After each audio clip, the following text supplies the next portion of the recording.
اور کل پرسوں بھی بات ہو رہی تھی حضرت یوسف علیہ السلام کی، تو الزام تو لگتے رہتے ہیں. تو میں نے اس دن بھی سوال کیا تھا، پھر دہراتا ہوں کہ غلطی کیا تھی حضرت یوسف کی؟ کبھی کنواں اندھیرا، کبھی بھائیوں کے تھپڑ، کبھی مصر کا بازار. اور ذرا سوچو تو صحیح، جب بولیاں لگتی ہیں انسان کی تو کیا حال ہوتا ہے. اور پھر ذرا یہ بھی تو دیکھو نا کہ جب زلیخا نے الزام لگایا تو پھر کیا حال ہے. اور پھر 12 سال کی جیل پر رب فرماتے ہیں شان میں نے یوسف کو ہی عطا فرمائی. تو حضرت مریم سلام اللہ علیہا جب وہ بیٹا لے کے گئی ان کے پاس تو انہوں نے کہا یہ کہاں سے آ گیا؟ آپ فرمانے لگی میں نے تو چپ کر روزہ رکھا ہوا ہے، اسی سے پوچھ لو یہ کہاں سے آیا ہے، یہی بتائے گا. پنگوڑے میں تھے حضرت عیسیٰ علیہ السلام، پنگوڑے میں. تو قرآن مجید کہتا ہے کہنے لگے قال انی عبد اللہ، حضرت عیسیٰ بولے اور بول کے کہنے لگے میں اللہ کا بندہ ہوں. اور آتانی الکتاب، خالی نہیں آیا، کتاب ساتھ لے کے آیا ہوں. وجعلنی نبیا، اور اس نے مجھے نبی بنا کے بھیجا ہے. تو حضرت عیسیٰ علیہ السلام پنگوڑے میں ہیں تو کلام فرما رہے ہیں، اپنے نبی ہونے کا اعلان فرما رہے ہیں. اب اس بندے کے قریب جا کے اس سے سوال کرنے کو دل نہیں کرتا جو نبی پاک کے بارے میں کہتا ہے 40 سال کے بعد نبی بنے. یہاں پنگوڑے میں حضرت عیسیٰ کلام کریں، پنگوڑے میں، اور وہ پنگوڑے میں کہے میں نبی ہوں. اور تو اپنے رسول کے بارے میں یہ کہے کہ بکریاں چرا رہے تھے تو معاذ اللہ انہیں پتہ ہی نہیں تھا کہ میں نبی بن جاؤں گا. ایسی کوئی بات نہیں. اعلیٰ حضرت فرماتے ہیں اللہ اللہ وہ بچپنے کی پھبن، یعنی بچپن میں بھی رنگ ڈھنگ نرالے تھے میرے رسول کے. اللہ اللہ وہ بچپنے کی پھبن، اس خدا بھاتی صورت پہ لاکھوں سلام، اس خدا بھاتی صورت پہ. اور مرحوم اعظم چشتی نے بھی ایک جملہ بڑا خوبصورت کہا، اس نے کہا تیری حیات پاک کا ہر لمحہ پیغمبر لگے، تیری حیات پاک کا ہر لمحہ پیغمبر لگے. پھر اس سے آگے آیت نمبر 41 سے ایک بار پھر حضرت ابراہیم علیہ السلام کا ذکر ہے کہ وہ بہت سچے نبی تھے. انہوں نے اپنے چچا کو بے جان بتوں کی عبادت سے روکا، عذاب الہی سے ڈرایا. اس نے کہا کہ آپ ہمیں ہمارے خداؤں سے پھیرنا چاہتے ہیں، اس سے رک جائیں ورنہ ہم آپ کو سنسار کر دیں گے. ابراہیم علیہ السلام نے کہا کہ میں آپ کے لیے اپنے رب سے استغفار کرتا رہوں گا، وہ مجھ پر بہت مہربان ہے. تو اللہ تبارک و تعالیٰ نے انہیں اسحاق علیہ السلام بیٹے اور یعقوب علیہ السلام پوتے کی بشارت دی، اور یہ بھی فرمایا کہ یہ دونوں نبی بھی ہوں گے. پھر آیت نمبر 51 سے لے کر 58 تک مختلف انبیاء کا ذکر ہے. اللہ تعالیٰ نے اس میں فرمایا کہ حضرت موسیٰ کو برگزیدہ رسول، نبی اور اللہ کا رازدار کہا گیا، اور حضرت ہارون کی نبوت کا بیان بھی ہوا، اور حضرت اسماعیل کو وعدے کے سچے، نماز اور زکوٰۃ کا حکم دینے والے رسول اور نبی اور اللہ کا پسندیدہ قرار دیا گیا. ادریس علیہ السلام کو صدیق نبی قرار دیتے ہوئے فرمایا کہ ہم نے ان کو بلند جگہ پہ بٹھایا ہے. کہاں ہے ادریس علیہ السلام؟ چوتھے آسمان میں بھی، اور جنت کا قول بھی ہے. 2 روایتیں ان کے بارے میں ملتی ہیں. ایک تو یہ ہے کہ وہ حضرت ملک الموت سے ایک دفعہ کہنے لگے تو میرا یار نہیں بن جاتا؟ اللہ ہی بھلا کرے. حضرت اسرائیل کو کہنے لگے دوست بن، جو کہا بن جاتے ہیں، دوستی ہو گئی. فرمانے لگے یار موت کا ذائقہ کیسے چکھاتا ہے؟ کہنے لگا میں آپ کو چکھا دیتا ہوں.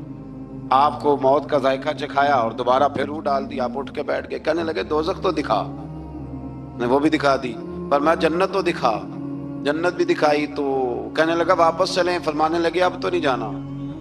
کیوں؟ فرمایا رب فرماتا ہے ہم فیہ خالدون، جو جنت میں آئے گا یہیں رہے گا. نے کہا جناب وہ تو پہلے موت کا ذائقہ چکھنا ہے، پل صراط جو دوزخ کے اوپر ہے وہاں سے گزرنا ہے. تو آپ فرمانے لگے یہ دونوں کام میں کر چکا ہوں اور تو نہیں کرائے ہیں، لہذا میں آ گیا ہوں تو میں نے یہیں پہ رہنا ہے. اب حضرت ملک الموت علیہ السلام نے عرض کی مالک یہ تیرا بندہ. فرمایا تیری دوست بھی اس کے ساتھ لگی تھی تو میری توفیق سے ہی لگی تھی، اور یہ یہاں تک آئے بھی میری توفیق سے ہی ہے. میرا ارادہ بن گیا انہیں یہاں رکھنے کا. میری طلب بھی تو تیرے کرم کا صدقہ ہے، میری طلب بھی تو تیرے کرم کا صدقہ ہے. یہ پاؤں اٹھتے نہیں بلکہ یہ اٹھائے جاتے ہیں. تو یہ بھی تو اس کا کرم ہوتا ہے نا کہ وہ کس طرح کر کے کسی کو نوازتا ہے. آیت نمبر 59 میں اللہ تعالیٰ کے فرما بردار اور سرکش بندوں کے احوال اور جو ان کے آخرت میں احوال ہوں گے ان کا ذکر کیا گیا ہے۔ آیت نمبر 66 میں بتایا گیا ہے کہ منکرین آخرت حیات بعد الموت کے بارے میں ہمیشہ شک میں مبتلا رہے۔